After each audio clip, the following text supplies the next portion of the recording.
శ్రీకృష్ణుడు అర్జునుడికి గీతోపదేశం చేసింది కూడా ఈ రోజేనట.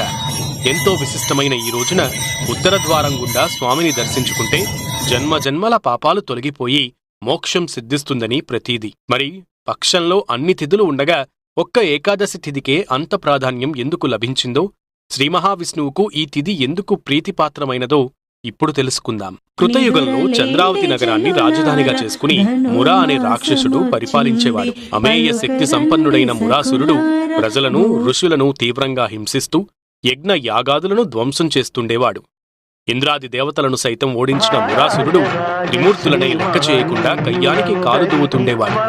దీంతో నానాటికి మురాసురుడు పెట్టే బాధలు ఎక్కువవుతుండటంతో వాటిని భరించలేని దేవతలు వైకుంఠానికి చేరుకుని తమను రక్షించమని విష్ణుమూర్తిని శరణుగోరుతారు. మురాసురుడు చేస్తున్న అకృత్యాలను గురించి తెలుసుకున్న విష్ణుమూర్తి అతడి మీద ఆగ్రహంతో యుద్ధానికి సన్నద్ధమవుతాడు.